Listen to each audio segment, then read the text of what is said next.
ভারত পাকিস্তানের সিন্ধু নদীতে বাদ দিলে পাকিস্তানের মানুষ পানি ছাড়া থাকবো? পৃথিবী কার? ভারতে একগুড়ে হয়ে গেছে এখন, আমাদের কিছু হবে না। ভারতে 40 কোটি মুসলমান। কত কোটি?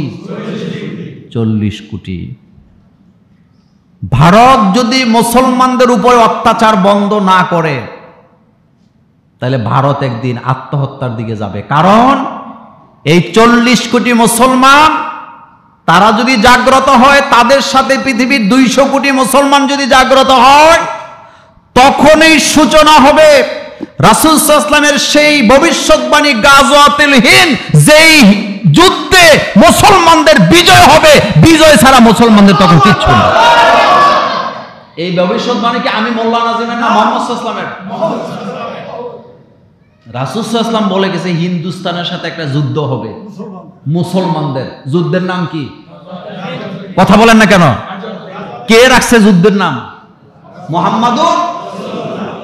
রাসূল শুধু জিলাপি খাওয়াইতে আসে নাই আপনারে, রাসূল আপনাকে হুঁশিয়ার করে গেছে এই হিন্দুস্তানের সাথে আমার উম্মতের একটা যুদ্ধ হবে, যেটার নাম গাজওয়াতুল হিন্দ। সেই যুদ্ধে আমার উম্মতেরা বিজয় লাভ করবে।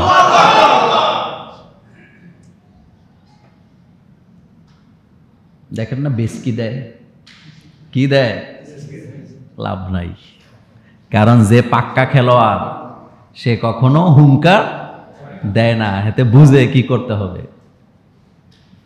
তো কথা বলতেছিলাম হযরতে হাজারা এবং ইব্রাহিম আলাইহিস সালামকে হেফাজত, হযরত ইসমাইল আলাইহিস সালামকে হেফাজত করলেন কে? আল্লাহ। ইব্রাহিম আলাইহিস সালাম সেখানে গিয়ে আশ্চর্য হয়ে গেলেন।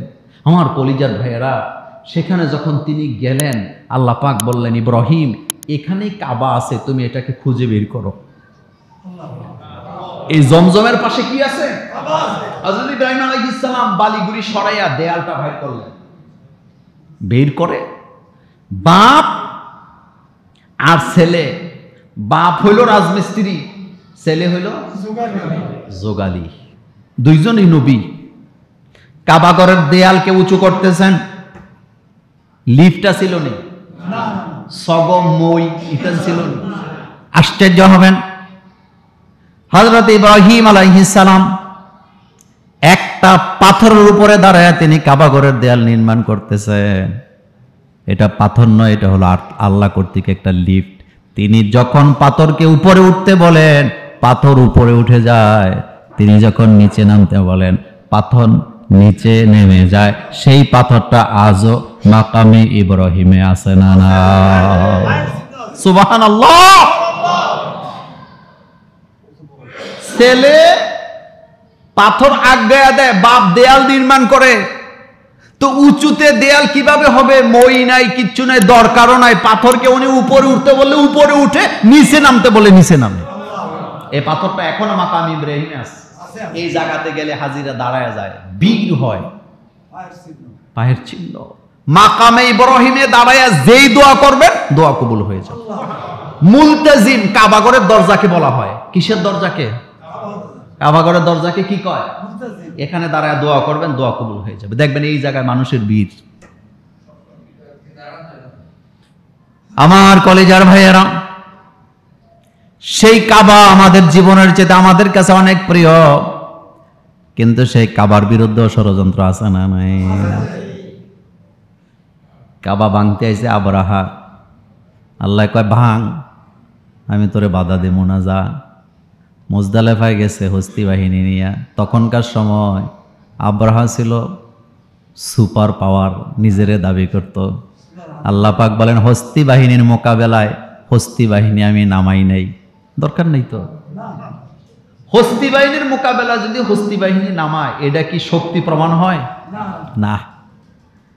আল্লাহ পাক বলছেন, ওয়া আরসালা আলাইহিম, পড়তে ইচ্ছা করে না? পড়েন, ওয়া আরসালা আলাইহিম তায়রান আবাবিল তারমিহিম বিহিজারাতিম মিন সিজিল ফাজআলাহুম কাসফিম মাকুল। ওয়া আরসালা আলাইহিম তায়রান আবাবিল, আমি যাকে যাকে আবাবিল পাঠায়া দিলাম।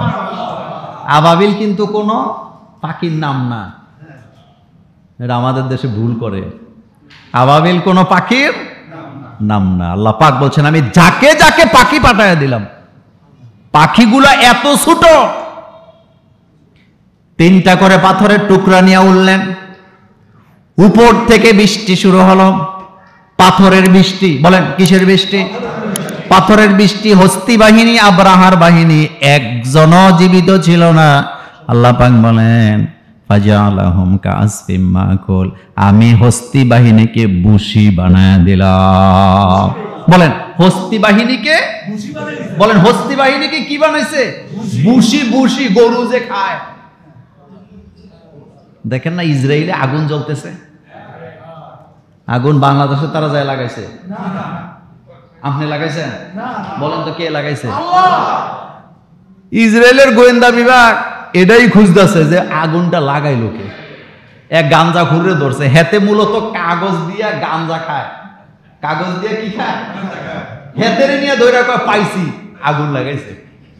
মানে নিজেদের দলের লোকেরা নিজেরা ধরছে আগুন। যোগে যোগে আযাব গজব আল্লাহ এভাবেই দেয়। কখনো আগুন দেয়, কখনো টর্নেডো দেয়, কখনো ভূমিকম্প দেয়, কখনো পোকামাকড় পাঠায়। এটা পাঠায় কে? আল্লাহ পাক। কখনো করোনা ভাইরাস, কখনো কত রকমের ভাইরাস পৃথিবীতে আসেনি? আছে। দেখেন ইসরায়েল এখন মুসলমানদের হৃদয় কত বড়। ফিলিস্তিনের জনগণ এবং সরকার, ইহুদিরা এত অত্যাচারের পরেও প্রস্তাব দিছে আগুন যদি নিবাইতে আমাদের সাহায্য লাগে আমরা করতে প্রস্তুত আছি। এটা মুসলমান। সুবহানাল্লাহ। এটা কি? মুসলমানের কলজা এত ছোট না, কারণ মুসলমান গরুর মুদ খাইয়া বড় হয় নাই, মুসলমান গরুর দুধ খাইয়া বড় হয়েছে। মুদি মাথার মধ্যে গরুর পেশাব। বলেন কিসের পেশাব? গরুর পেশাব না হইলে ওয়াকফ আইন বাতিল কইরা মসজিদ মাদ্রাসা ভাঙতে পারে? গরুর পেশাব না থাকলে